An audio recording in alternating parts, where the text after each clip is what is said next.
Welcome to this video about the book Small is Beautiful, a study of economics as if people mattered. This book was published in 1973 and the concepts in this are very relevant even today after 50 years. This book is a collection of essays and speeches given over many years by Ernest Friedrich Schumacher. Schumacher was a German British statistician and economist. His other book is a guide for the perplexed.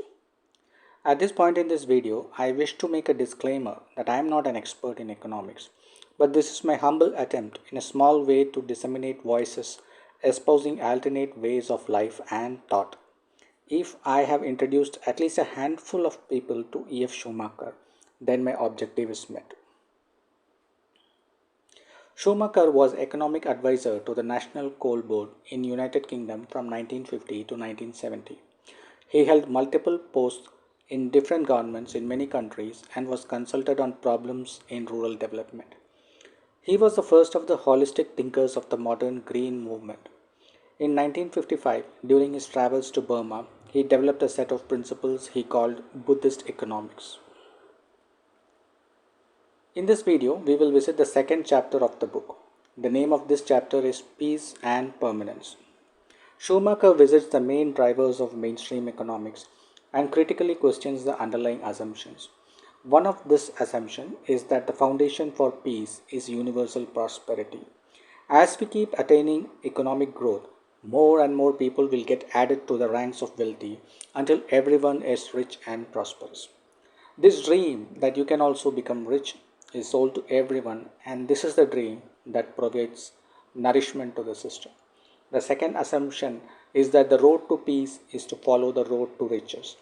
After all, a rich person has more to lose and he desires peace so that he can retain his wealth. The traditional values of renunciation and sacrifice find no place in this framework. And how do we achieve this goal of universal prosperity? Science and technology, with its relentless innovation and advance, is the vehicle that will take us to this goal. Schumacher makes references to ideas voiced by John Maynard Keynes, who played an influential part in shaping many of the economic concepts in mid-20th century. Some of these concepts are that following the path of market capitalism, eventually economies would attain such a state of growth that in the future everybody would be rich. The drivers of this growth are human behavior indicators such as avarice, usury, and precaution at an individual level. These were traditionally considered as vices, but according to Keynes, at least for the next 100 years, we must hold strong to this inversion of values till we reach a stage where we will once again value means over ends. Till such time, our motto should be foul is fair and fair is foul. Schumacher questions the basic assumption that universal prosperity, as measured by the condition of the elite rich, is possible at all. The second assumption is whether this can be attained by following the philosophy of enrich yourself. The third fallacy is that this approach is the road to permanent peace. We must consider whether enough natural resources exist for everyone to be rich. Do we have that much land, clean water, fuel, and mineral resources to sustain rich lifestyles for everyone in the world? And what level of lifestyle or wealth is appropriate for declaring that this is enough? And who can define this? Schumacher examines fuel consumption as an example and tries to estimate the growth in fuel consumption for the next 50 years. Do note that he made these estimates in the 1970s. In this map, you can see the distribution of fuel consumption at the global level. Maximum fuel consumption can be seen in China and the United States of America, who are global powerhouses of production. Please visit the website ourworldindata.org for more interesting information related to global data trends. The only constraints to production which the fuel producing nations put on themselves is the market price. If the market price goes below their control points, then they reduce output. There is no consideration for future generations on how they will live 50 or 100 years from now when the easily accessible fuel reserves are exhausted. The pursuit of unlimited growth with no controls in place will clash headlong into the bottleneck of finite natural resources. We can see how short sighted policies are exhausting fuel reserves, polluting the water we drink, poisoning the air we breathe, destroying rainforests, who act as green sinks, eroding arable farmlands, and depleting marine wealth. Nature is giving us feedback with climate change and unseasonal natural disasters. It is for us to listen and change.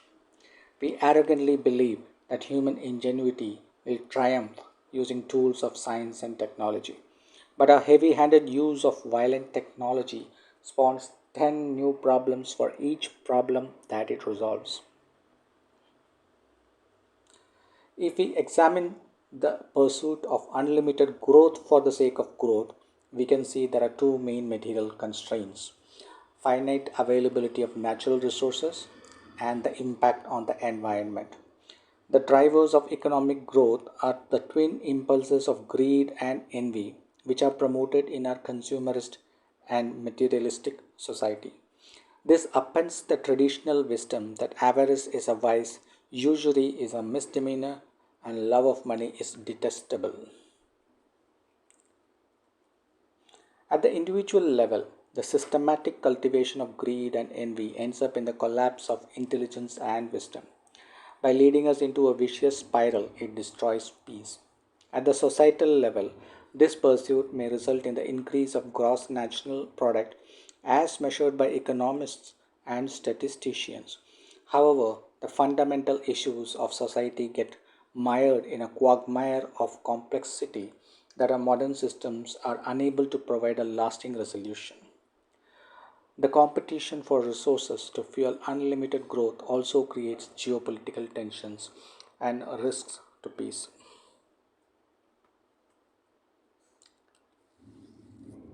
We need to seriously consider the economics of permanence. Growth is desirable, but it should be carefully calibrated to consider all aspects of resource availability and sustainable practices. As Mahatma Gandhi said, the earth provides enough to meet everyone's needs, but not enough for everyone's greed. Schumacher refers to Aldous Huxley on the nature of work. In our drive to attain maximum productivity and efficiency in our workplaces, we have turned our workers into mindless automations doing mind numbing repetitive work. The objective should be to provide ordinary people to do meaningful and profitable work that uses human creativity and provides a feeling of pride in the work output. Workers should be able to achieve independence from bosses and become their own employee. We are looking at a community with members of self governing cooperative groups working for subsistence and local economy. We should strive for progressive decentralization of population by reducing the trends towards concentration of population in urban concrete jungles.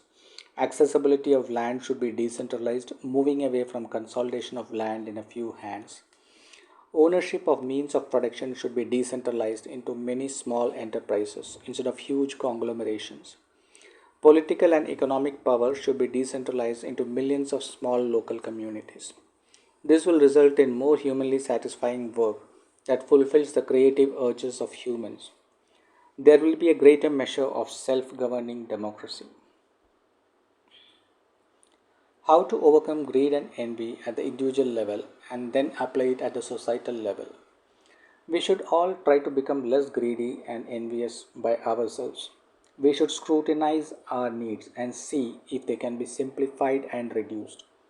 If we can't do this, we should at least stop applauding economic progress that lacks permanence.